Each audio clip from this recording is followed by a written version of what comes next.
Martha wrote, Victor arrived at the museum to find his mother standing there alone and in tears. Victor was terrified. What could possibly have happened? He hoped the tears were just a sign that his mother had missed him, but deep inside, he knew something big had happened. His mom never cries. Victor heard her cry in her room after the news that her father died, but she steadfastly avoided crying in front of anyone. Victor couldn't help but think about his little sister Anne and hoped nothing had happened to her. As they hugged, his mom whispered something in his ear. Camilla wrote, she had won the lottery. Victor couldn't help but think he could finally do what he had always wanted. He could travel to exotic locales he had always dreamt of visiting. They walked towards a pretty little coffee shop around the corner, and as his mother went on and on about the facial surgeries she wanted to have done, he could not take his mind off these magical, mysterious places. By the way, she said, why are you wearing 2 different colored socks? Heidi wrote, she repeated the question, but still Victor was lost in daydreams of what he would now do with money his mother would surely share with him. In fact, he was so lost in thought that he nearly stepped out in front of a taxi as it sped along the avenue. Watch out, Victor! Her mother screamed. Opening the door to the coffee shop on the corner, Victor could smell the yummy pastries and the strong Turkish coffee that was particular to his establishment. But then, there was another smell that reached his nose, a smell he thought could never send his mind whirling again. At once he was plummeting back into the past, and just as his focus returned to the present, there she was, in a booth by the window, and she wasn't alone. Robert wrote, he tried to hide his distractions from his mother, but she was uniquely tuned to the nuances of her son's behavior. What is it, son? She asked. Nothing, Mother. Do you know that woman in that booth over there you keep staring at? She pressed. You know me too well, he said. I can hide the truth to you no longer. Just then he produced the document he had been keeping in his knapsack. It was his acceptance in the French Foreign Legion. He was to ship out in 2 days.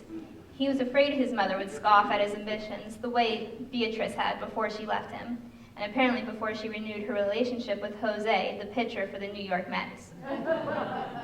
Victor could not believe Beatrice would be so bold as to bring Jose to their favorite pastry shop, so soon after their violent breakup where she threw his kepi at him. You're not even French, Beatrice had screamed at him. You don't have to be, he replied. He could still hear her words in his mind as he watched Beatrice eating so nonchalantly, proudly watching Jose as he signed autographs for his fans. He was shaken from his thoughts by his mother's coarse words. She was too good for you anyway.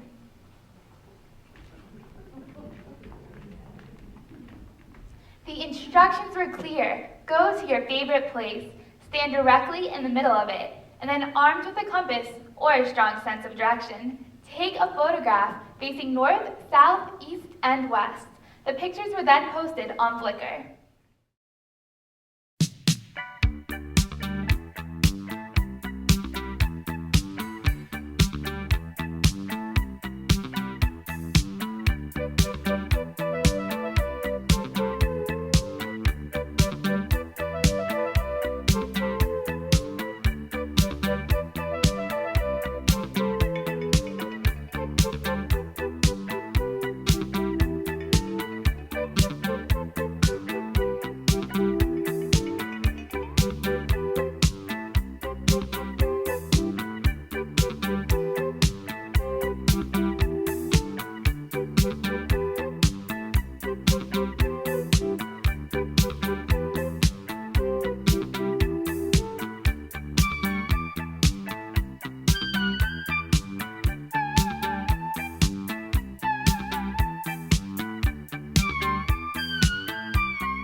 Working tens of thousands of miles from each other, a few of the participants choreographed the dance you are about to see.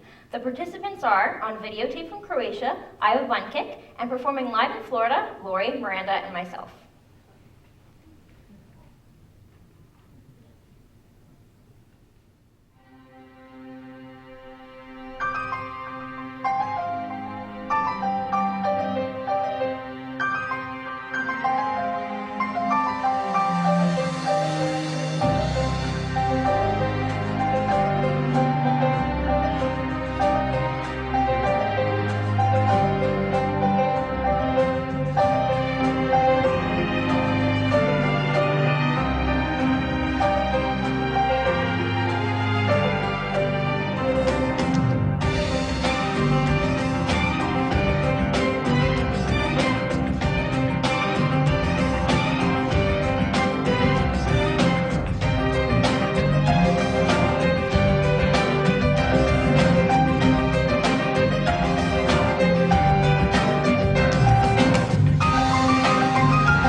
was another photo project.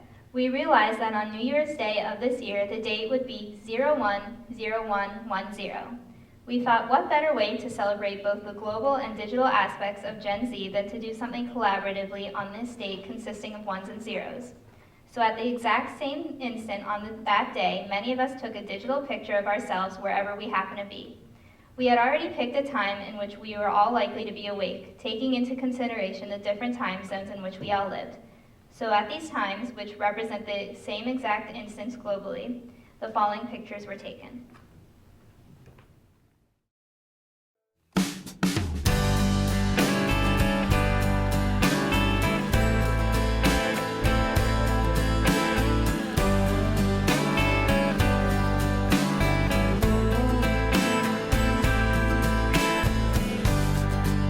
So many ways I'm the same as you. So many things better left unsaid. From out of a deep well, the water flows into the sea.